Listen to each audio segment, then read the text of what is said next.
जब घड़ी का काटा करता है 4 बजे का इशारा तो खबरों से हाई हो जाता है पारा। क्योंकि 4 बजे हम चक्रव्यूह के साथ आपके सामने पेश होते हैं और 4 ऐसे लोगों को चक्रव्यूह के चक्र में फंसाते हैं जिनकी पोल पट्टी सुनकर हर कोई हैरान हो जाए। नमस्कार, कैपिटल टीवी में आपका स्वागत है और मैं आपके साथ प्रिया बिस्ट। आज चक्रव्यूह के चक्र में फंसे हैं कांग्रेस नेता राहुल गांधी, गैंगस्टर रवि काना, 93 बच्चों के साथ एक बस और एक दरिंदा। इन सभी का आज सारा काला चिट्ठा आपके सामने खोलते हैं और एक एक करके बताते हैं इन सभी की करतूतें। पहली खबर में बात राहुल गांधी की बढ़ती परेशानी की, जहां उत्तर प्रदेश में गांधी परिवार के मजबूत दुर्ग माने जाने वाले रायबरेली और अमेठी सीट पर अभी भी सस्पेंस बना हुआ है। अमेठी और रायबरेली सीट से इस बार गांधी परिवार से कोई चुनावी मैदान में उतरेगा या फिर कांग्रेस किसी और को उतारेगी, इसे लेकर कश्मकश की स्थिति बनी हुई है। ऐसे में बीजेपी ने अमेठी से स्मृति ईरानी को तो उतार रखा है, लेकिन रायबरेली से अभी कैंडिडेट घोषित नहीं किया गया है। वहीं अमेठी लोकसभा सीट से राहुल गांधी का चुनाव में उतरना लगभग तय माना जा रहा है।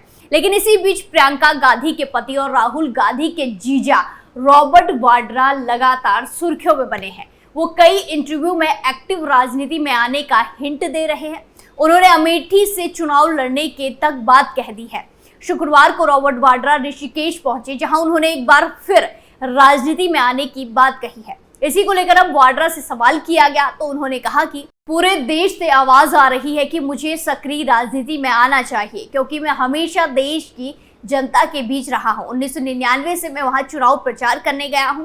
सोनिया गांधी को हम वहां से जीत दिलवाकर लाए थे। लोग हमेशा चाहते हैं कि मैं उनके क्षेत्र में रहूं।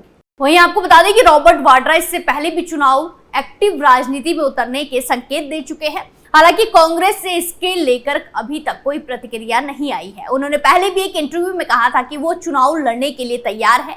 वाड्रा ने कहा कि अमेठी के लोग चाहते हैं कि वो यहां से चुनाव लड़े, लेकिन फिलहाल ये होता दिख नहीं रहा है। यूपी में एक बार फिर अमेठी से राहुल गांधी या रायबरेली से प्रियंका गांधी के चुनाव लड़ने की चर्चा तेज हो गई है।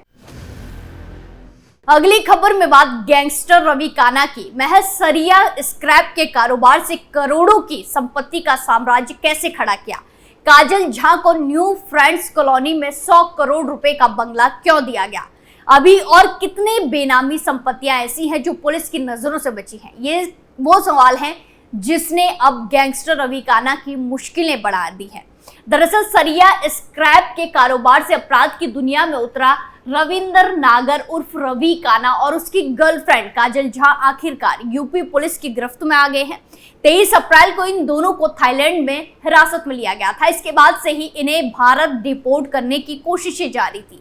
डिपोर्ट होने के बाद शुक्रवार को यूपी पुलिस ने दोनों को दिल्ली के इंदिरा गांधी इंटरनेशनल एयरपोर्ट से गिरफ्तार कर लिया। आपको बता दें कि रवि काना और काजल झा पिछले करीब 4 महीनों से फरार चल रहे थे। फरवरी में जब दिल्ली के इंदिरा गांधी इंटरनेशनल एयरपोर्ट से रवि काना की पत्नी मधु नागर को पकड़ा गया तो उसी वक्त पुलिस को ये सुराग मिल गया था कि वो थाईलैंड में छिपा हुआ है। इसके बाद पुलिस ने थाईलैंड में इन दोनों को पकड़ने की कोशिश तेज कर दी। इन दोनों की गिरफ्तारी के बाद अब पुलिस जल्द ही इन्हें कोर्ट में पेश करेगी। ऐसे में बड़ा सवाल यह है कि अब रवि काना और काजल झा के साथ साथ क्या क्या कार्रवाई होगी वो भी देखना है। रवि काना और काजल झा को कोर्ट में पेश करने के बाद पूछताछ के लिए पुलिस दोनों की कस्टडी मांग कर सकती है। सूत्रों का कहना है कि इन दोनों से पूछताछ के लिए पुलिस के पास सवालों की एक लंबी लिस्ट तैयार कर रखी है। सबसे पहले पुलिस रवि काना की बेनामी संपत्तियों के बारे में उससे पूछताछ करेगी। पिछले करीब 4 महीनों के दौरान ही पुलिस रवि काना की करोड़ों की अवैध संपत्ति अटैच कर चुकी है। इसमें करोड़ों रुपए की कीमत के कुछ ऐसे प्लॉट भी शामिल हैं जो उसने अपने सहयोगियों के नाम पर खरीदे थे। पुलिस को शक है कि अभी भी उसकी नजर से रवि काना की कई सारी बेनामी संपत्तियां बची है। अगली खबर सहारनपुर से है, जहां बिहार के अररिया से सहारनपुर लाए जा रहे 93 ऐसे बच्चों को चाइल्ड वेलफेयर कमेटी ने अयोध्या में रेस्क्यू किया है, जिनकी उम्र 5 साल से 9 साल के बीच है। इन बच्चों को अयोध्या के देवकली चौराहे के पास एक बस से चाइल्ड वेलफेयर कमेटी के लोगों ने रेस्क्यू किया है।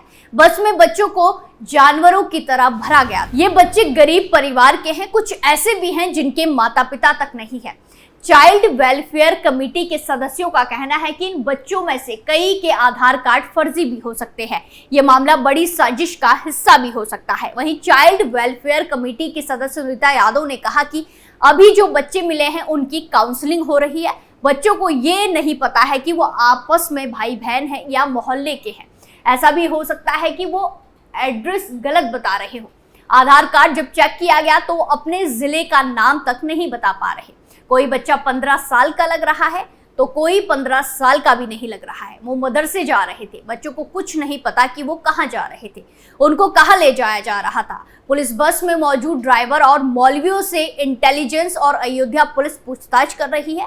बताया जा रहा है कि बस में नेपाल बॉर्डर के करीब के भी बहुत सारे बच्चे मौजूद थे। अंदेशा लगाया जा रहा है कि इन बच्चों को धार्मिक कट्टरता की शिक्षा देने के लिए ले जाया जा रहा था। बताया जा रहा है कि उत्तर प्रदेश के देवबंद के किसी मदरसे में इन्हें दाखिल करने की तैयारी थी, लेकिन राज्य बाल आयोग के अधिकारियों को इसकी जानकारी मिल गई, जिसके बाद समय रहते अधिकारियों ने बच्चों को बरामद कर लिया। अयोध्या में इन बच्चों का मेडिकल टेस्ट कराया जा रहा है। इसके साथ साथ इन बच्चों के घर वालों से भी संपर्क किया जा रहा है। अधिकारियों का कहना है कि उन्हें सूचना मिली थी कि अवैध रूप से बच्चों को बिहार के रैया से सहारनपुर लाया जा रहा है, जिस पर तत्काल कार्रवाई करते हुए हम लोगों ने बच्चों को हिरासत में ले लिया। कानूनी कार्रवाई की जा रही है। बच्चों को फिलहाल शेल्टर होम में रखा गया है। उनके परिवार के लोगों से संपर्क किया जा रहा है। बाकी कार्रवाई आगे की जाएगी। आखिरी खबर एक दरिंदे से जुड़ी है, जहां उत्तर प्रदेश के लखीमपुर खीरी में एक सरफिरे आशिक ने अपनी प्रेमिका को ऐसी सजा दी जिसने भी देखा उसकी रूह कांप गई। आशिक ने प्रेमिका के दोनों गालों पर रॉड गर्म करके अपना नाम लिख दिया।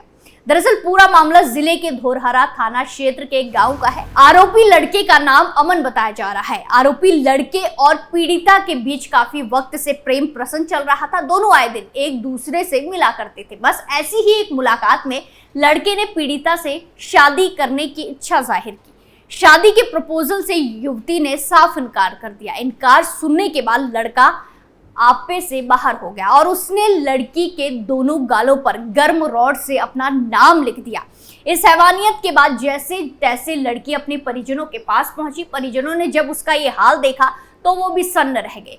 युवती की ऐसी हालत देखकर परिजनों ने तुरंत पूरे मामले की जानकारी पुलिस को दी। पुलिस को दी शिकायत में पीड़िता ने कहा है कि वो 19 अप्रैल को दुकान से सामान लेने गई थी। उसी दौरान आरोपी अमन ने उसे मुंह दबाकर उसके घर से उठा लिया। इसके बाद पीड़िता के साथ गलत काम किया और गर्म रॉड से उसके चेहरे पर अपना नाम दाग दिया। पीड़िता ने आरोप लगाया है कि जब वो ऐसा कर रहा था उस वक्त आरोपी की बहन और उसकी मां ने पीड़िता को पकड़ रखा था।